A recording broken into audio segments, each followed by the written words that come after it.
قاعدين بهذا الاتجاه. اوكي اختي؟ الكلهم عندهم رشاشات على الارض مقعده. The impact of Abda Ali al-Singas, telling his story in his blood-soaked shirt, can't be overestimated. It's become one of the iconic images of the protest. The power of technology is giving a voice to the people that the government can't control. The point is, there is no center. It's not centralized. No, it's many, many heads together. There are thousands of heads, thousands of decisions, thousands of organizations. You cannot target one person and, okay, so this is the one responsible for 14th February. I'll pull them out, I can deal with them. This hidden force is managed by thousands of youth, smart brains. And that's the mega force and power of the 14th February, I believe. Something that all the political societies, though they worked many, many, many years, they just couldn't put all of us together. There are, however, politicians in the crowd. Ibrahim Sharif is leader of the opposition Wa'ad party and takes part in the present parliamentary system which the protesters want reformed. He's been at the protests from the start. Is this a youth movement that is being supported by political groups, or is this a political movement that has embraced the youth? It's the first one. It's a youth movement. They were ahead of us. We have to acknowledge that. These guys have been on the internet for, since Egypt started. And they chose a very good date, actually. 14th of February is the date of constitutional coup d'etat of 2002. Sharif is a Sunni, but those around him seem a mixed group.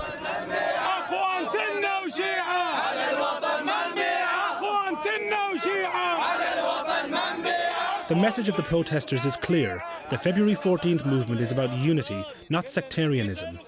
But the king is warning that protests will lead to the sectarian abyss and has raised the spectre of neighbouring Shiite Iran taking over the country. بالنسبة لنا نسأل الشباب أحافيكم يبي دولة دينية يقول لك لا.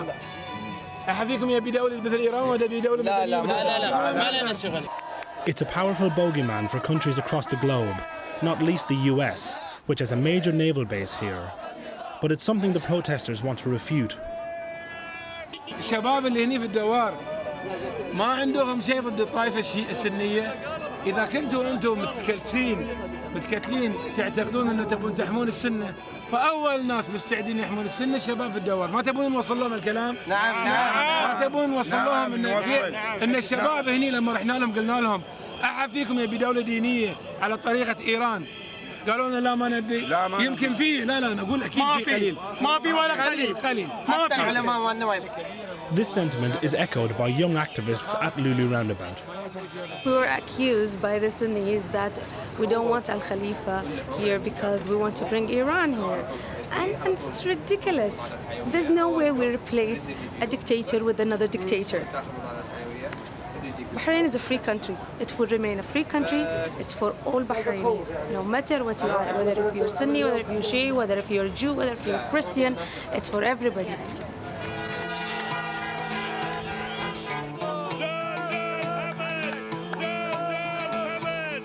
The Al Khalifa royal family is offering dialogue, but with 7 people killed and hundreds more injured, the protesters feel the time for talking has passed. A group of 6 political parties is discussing preconditions for talks, but the young people here are clear. Her sign reads, "Don't ignore us, we don't want dialogue." There is nothing such as dialogue with the one which has murdered the Bahraini people. There isn't anything such as dialogue with the criminals. I believe Al Khalifa is just like cancer, and the way how we're gonna deal with this regime is exactly the same way how we treat ourselves from cancer. So the only way is to cut them off and heal completely from them. There is good reason for scepticism about dialogue. In 2001, as discussions for a new democratic constitution were underway, the king unilaterally imposed the current disputed political system.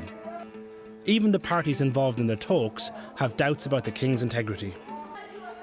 Some of the people here are very worried that if we go into a dialogue, the government or the regime will give us a deal and then we'll renege on the deal. They remember the 2001 when the National Charter was agreed in a referendum, only to find out that a year later, on 14th of February 2002, that the king also reneged on the promise of the National Charter.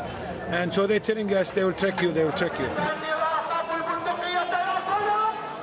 Hassan Mushema, head of the outlawed Hack political party, has been in and out of prison for years. He recently returned from the UK, is clearly respected by the people, and has chosen to boycott the talks. He knows the Al Khalifa family better than most, having dealt with them for over 40 years. We met the king himself in London, and we sat together, we talked about the necessity of dialogue. And I told him, I said to him that we have rights, we have demands. Let us sit at the table, discuss everything, and then of course we'll cooperate together to build our country. But unfortunately, after that, when I came back home, they arrested me. See, what kind of people are these? Al Khalifas or the regime is not believing of democracy, is not believing of human rights, is not believing of dialogue. So it's they want to show the world that we have discussed and we have started, of course, the dialogue, which is not true. Some people in America and others, they believe them. They know it's not true, but they believe them.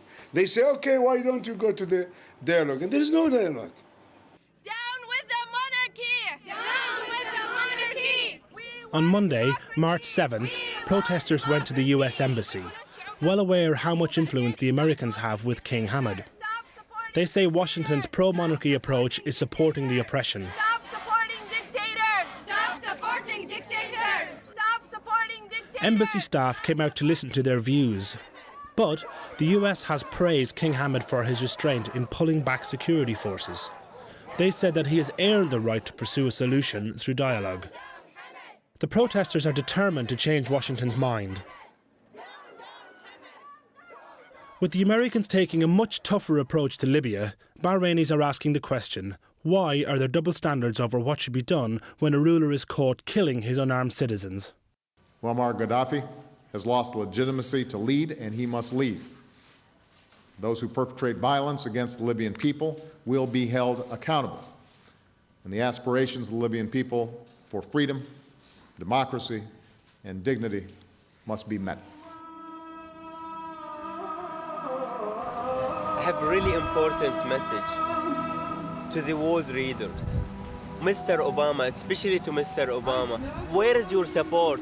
Why are you supporting the call of dialogue? None of us is calling for dialogue. We have a clear message that we don't want this regime anymore. And if we are the majority, I think we deserve this change. They are calling al-Gaddafi as a killer of his people. I think al-Khalifa are more threatening to us. This is a standoff between two equally entrenched sides. Both have so much to lose, they won't give in. So it seems that international pressure will be the deciding